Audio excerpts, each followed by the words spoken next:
Just 2 years after coming to power, Fidel and Raul Castro had already a plan to create drug trafficking networks to smuggle cocaine and other drugs as a weapon to weaken the U.S. The plan was revealed by Czech defector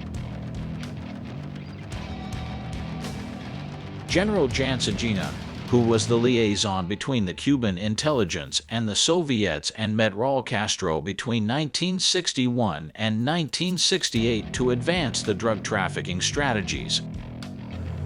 When cocaine flooded the streets in Miami and other cities in the 1980s, Cuba was already actively helping out the Colombian drug traffickers.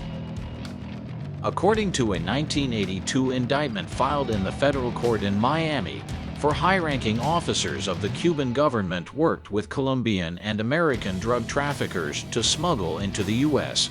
$800 million worth of drugs, including cocaine, marijuana, and the very popular psychedelic pills known as Quaaludes.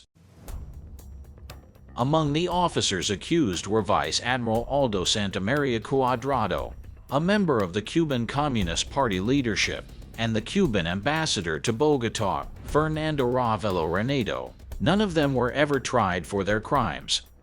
In 1989, the Cuban regime staged a trial against top military commanders, including Arnaldo Ochoa and Tony de la Guardia, on drug trafficking charges.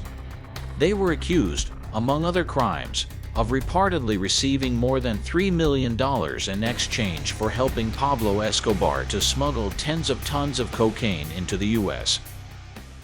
But the trial had been ordered by Fidel Castro after he learned the U.S. government had compromising evidence of his direct involvement with the Medellin Cartel. Fidel used de la Guardia and Ochoa as scapegoats to get himself out of trouble using lies and fake evidences. Ochoa was involved in the ivory trafficking, not narcotics, and de la Guardia was following Castro's orders. Both were condemned to the firing squads.